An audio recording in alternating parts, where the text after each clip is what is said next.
அஸ்ஸலாமு அலைக்கும் வரஹ்மத்துல்லாஹி வபரகாத்துஹு. சிறந்த பாதுகாப்பு துவா. அஊது பி கலிமாத்தில்லாஹி தாம்மாத்தி மின் ஷர்ரி மா ஹலக்.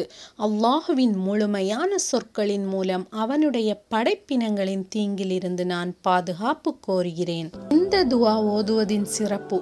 நபி ஸல்லல்லாஹு அலைஹி வஸல்லம் அவர்களிடம் ஒரு மனிதர் வந்து, அல்லாஹுவின் தூதரே, நேற்றிரவு என்னை தேள் ஒன்று கொட்டிவிட்டது, அதனால் நான் தூக்கத்தை இழந்து விட்டேன் என்று கூறினார்.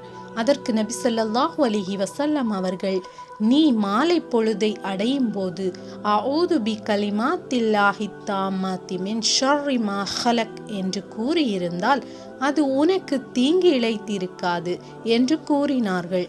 இந்த ஹதீஸ் இடம்பெற்ற நூல் முஸ்லிம். அறிவிப்பவர் அபூ ஹுரைரா ரலியல்லாஹு அன்ஹு அவர்கள். அஸ்ஸலாமு அலைக்கும் வரஹ்மத்துல்லாஹி வபரகாத்துஹு.